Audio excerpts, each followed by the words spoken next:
سلامونه ملګرو د عمران خان غوسی او دمکای نه پس اخر د پی ټی آی لیډرشپ په لار باندې راغله دي د پی ټی آی لیډرشپ له طرف بیرستر ګوهر هم په اکشن کې راغله دي د نواز شریف او محسن نقوی خلاف قانوني کاروایی هم شروع شو د پی ټی آی له طرف پی ټی آی د ډی چوک شهدا زخمیانو او لاپته کسانو لیست هم جاری کړی دي بیرستر ګوهر هسپتالونو ته خط هم لیږل دي د سم مقصد د پاره او کم هسپتال ته بیرستر ګوهر خط لیکل دي عمران خان مذاکراتي کمیټې کې دوه نور نمونه هم شامل شو دا چا نمونه دی پاغه باندې هم تفصیلا خبره کو د پی ټی آی د مذاکراتو باره کې سم موقف ته دا ټول تفصيلات در سره په دی ویډیو کې شریک کوم ویډیو خپل هم مکمل وګورئ او مخکې ملګرو سره ضرور شریک کړئ د پی ټی آی لیډرشپ د عمران خان په حکم یا پلان باندې داسې سنجیده اکشن نه غشتلو پاغه عمران خان ډیر زیات مایوس و چې هغه نه پس بیا عمران خان حکم جاری کو بلکې دمکی ورک خپل لیډرشپ لا کچری تاسو زما په حکم باندې عمل نه کوئ نو بیا تاسو پی ټی آی سره خپل لارې جدا کول شي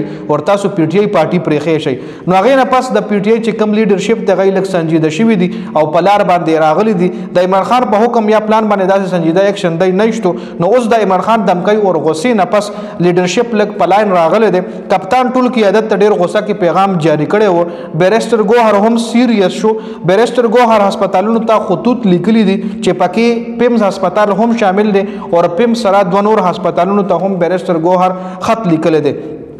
بیرستر ګوهر دغه هسپتالونو ته د زخمیانو لیست ته غوستل دي د شهداي لیست ته غوستل دي او د سی سی ټي وي فوټیج غوستنه ته کړي چې تاسو موږ ته د شهدا لیست راکړئ کله تاسو هسپتال لا دغه ډی چوک کارکونان درغلي ای شهیدان شوی یا زخمیان وی پوره ډیټیل موږ ته راکړئ او سی سی ټي وي فوټیج هم راکړئ او کله تاسو موږ ته تفصيلات نه راکوي نو بیا موږ په تاسو باندې قانوني اکشن اخلو لیګل کاروایی په تاسو باندې کو پی ټی آی په محسن نقوی او شهباز شریف سره D G اسلام آباد I ji اسلام آباد اتاتارټ خواجه آصف او اسلام آباد چې کم ایس ایس پی سکیورټي د دغه خلاف په عدالت کې درخواستونه هم ورکړل دینه مخکې د پی ټی آی کارکونانو هم په لیډرشپ باندې تنقید کولو چې دای نه اف آی آر کړي دي نه صدا سنو نه قانوني کاروایی کړي ده نو دای اف آی آر کول خو هغه ټایم ته پولیس اف آی آر نشته نو په عدالت ته تللی دي درخواست په ورکړي دي او درخواست په هم داسې ورکړي چې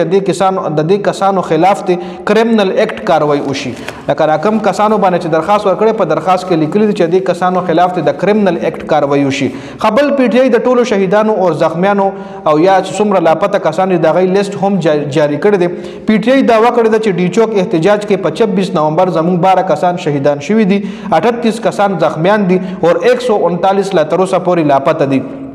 اوس دا کم چې لاپته دي دا کسان مړه دي د لاشونه موږ نه پټ کړل شوی دي یا زخمیان دي یا کېد دي او کچره کېدم دي نو په کم جیلونو کې دي موږ ته مکمل ډیټا راکړي حکومت نه مکمل ډیټا غوښتل ده ډی چوک کې گرفتار کارکنانو کې عدالت 38 کسان بے ګناه ثابت کړي دي او هغه د رهایی حکم هم عدالت جاری کړی دي او عدالت دا هم ویلي دي کدی نه پس د گرفتاریږي نو بیا به هغه پولیس مونږ گرفتارو چې څوک دی گرفتاریږي بل انسداد دهشتګردي عدالت د اتو ماشومان ضمانت هم جاری کړی دي دغه اته ماشومان هم د 26 نومبر په احتجاج کې گرفتار شوي دي عمران خان جیل نه مذاکراتي کمیټې کې دوه نور نمونه هم شامل کړي دي چې پاغه کې د ام دبليو ام سربراه غلام راجا ناصر عباسی هم دي او بل د پی ټی آی سینیئر وکیل حامد خان هم په مذاکراتي کمیټې کې شامل شو مذاکراتي کمیټې حواله سره صاحبزاده حامد رضا ویلي دي چې ماینس عمران خان مذاکرات مونږ هیڅ کله هم نه منو نه ماینس عمران خان مذاکرات مون قبلو